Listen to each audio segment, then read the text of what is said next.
On dispose ici de 3 éprouvettes graduées contenant de l'eau oxygénée à 30%, qui est donc stable, on ne voit qu'un liquide incolore sans dégagement gazeux. Par ailleurs, nous avons ici 3 solutions de chlorure de fer 3 orangé de concentrations différentes. À la teinte plus claire, 0,1 mol par litre, 0,5 mol par litre et 1 mol par litre pour la plus foncée. Nous allons introduire la même quantité de chlorure de fer 3 dans chaque éprouvette graduée et voir l'influence de la concentration.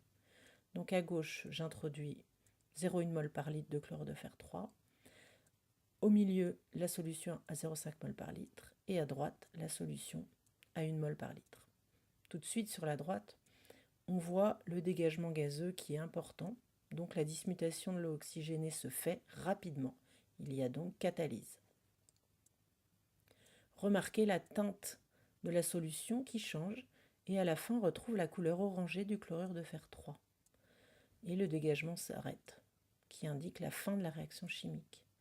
Si maintenant on s'intéresse à l'éprouvette graduée du milieu, le dégagement gazeux se fait petit à petit, donc il y a bien catalyse, mais la catalyse se fait moins rapidement.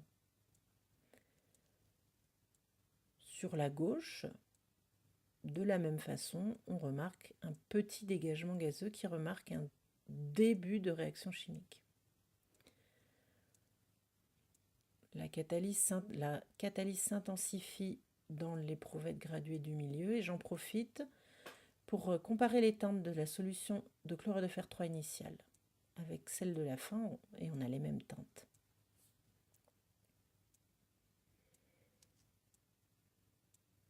Voilà, donc sur la fin, gros dégagement gazeux, puis changement de teinte.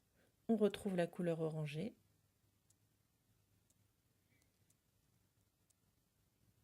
Que l'on peut comparer à la solution initiale, même teinte. Donc le chlorure de fer 3 en fin de réaction est intégralement restitué. Il n'a pas été consommé.